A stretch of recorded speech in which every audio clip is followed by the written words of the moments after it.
in a small, remote village. Tales of the supernatural passed down through generations were as common as the morning mist that blanketed the hills. However, until recently, these stories were believed to be just that, tales. This changed when Maryam, an 18-year-old girl, became the center of the village's most unsettling story about interactions with the supernatural. Maryam was known in the village for her vivacious spirit and her undeniable curiosity about the world.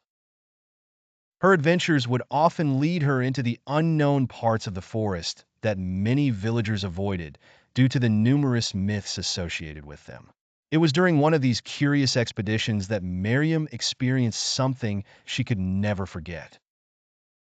On a particularly misty evening, as the rays of the setting sun painted the sky in hues of orange and purple, Miriam wandered deeper into the forest than ever before.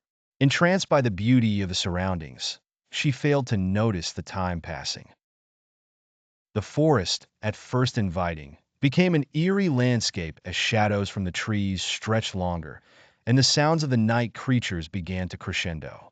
Suddenly, she came across an ancient stone well, a place elders had warned was a dwelling of spirits. Near it, the air felt thick and heavy, pressing upon her with an invisible force. Despite the growing unease, an irresistible urge drew her closer to the well. As she peered into its depths, she saw a reflection that wasn't entirely her own.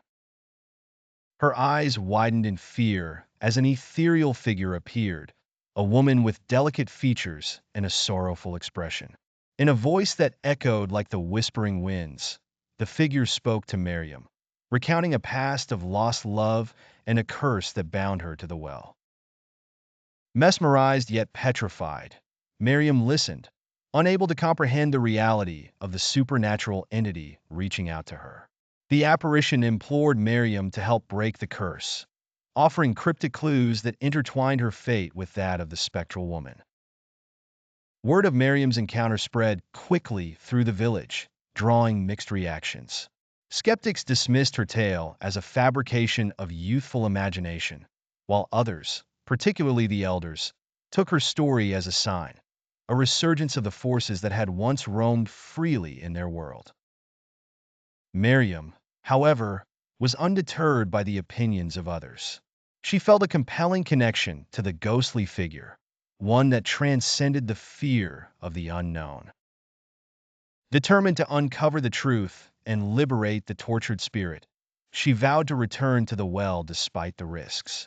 This decision marked her as more than just a curious soul. It anchored her as the bridge between her world and the shadows of the past.